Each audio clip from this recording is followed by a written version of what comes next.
Buonasera, benvenuti a tutti. È la 25esima volta che la Foghera illuminerà il tagliamento alla vigilia dell'Epifania e che riunisce la gente di Pertegada e tantissimi altri amici attirati da questo spettacolo. Qui vedremo uniti insieme due simboli, l'acqua e il fuoco, che stasera stanno insieme anche se incompatibili fra di loro. Si uniranno anche attraverso la benedizione con l'acqua benedetta. Due realtà che possono essere segni di vita o di distruzione. Sta a noi scegliere di essere acqua di vita e fuoco illuminante.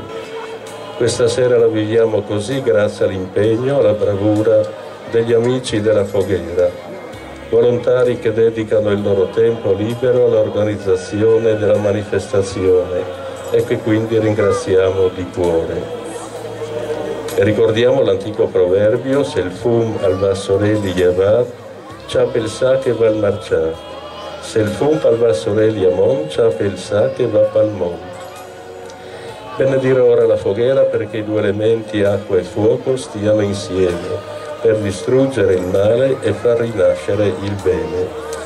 E chiediamo al Signore di concederci un'annata buona, di far crescere una comunità buona e di far maturare una fede buona.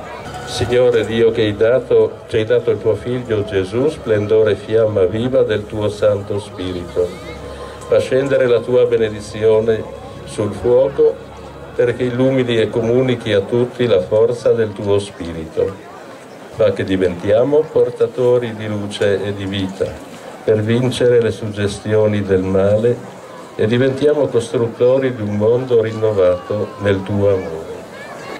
E la benedizione di Dio Onnipotente, Padre, Figlio e Spirito Santo discenda e rimanga con voi per sempre. Amen.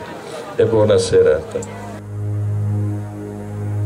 Dorime, interrimo ad appare dorime, ameno, ameno, lanciremo,